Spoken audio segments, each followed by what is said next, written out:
Magandang araw sa inyo mga ka-idol. Ipapakita ko ito sa inyo. Itong leather sling shoulder bag.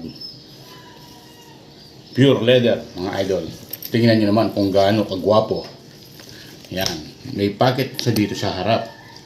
Ang lock nya, magnet button. Ayan mga ka-idol. Oh.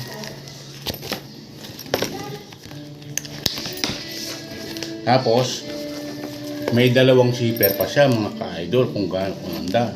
At yung kanyang sling, na-adjust ito.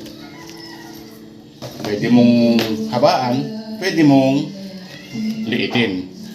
Ayan. Ito yung dalawang zipper niya mga ka-idol. Napakita ko ang loob nito. Ayan. Mga ka-idol. May secret pocket pa sa rito na pwede mong paglagyan ng mga ID o kaya ATM card. Ayan.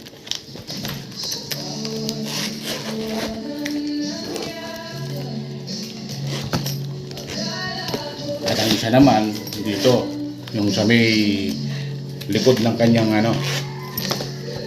kung ano yung nasa harap, ganun din mga ka-idol. Yung dito naman, yung sa gitna niya, meron din siyang zipper. Para paglagyan mo ng halimbawa, mga sekretong pera, ayan, hindi basta-basta mawawala.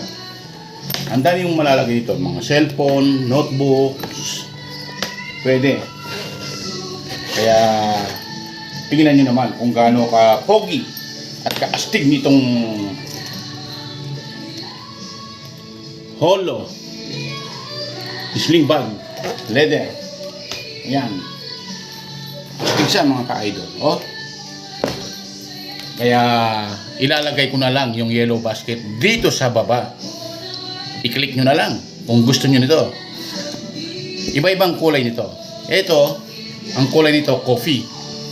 Meron siyang black, tsaka khaki o brown. Kaya ano bang gagawin natin mga idol? Magpapahuli ba kayo sa ganda nitong leather sling bag na to? I-click nyo na ang yellow basket dito sa baba. 100 plus lang ito. Hindi kayo magsisisi sa ganda nitong sling bag na to. Pang mayaman, pang yayamanin, ika nga. Sige.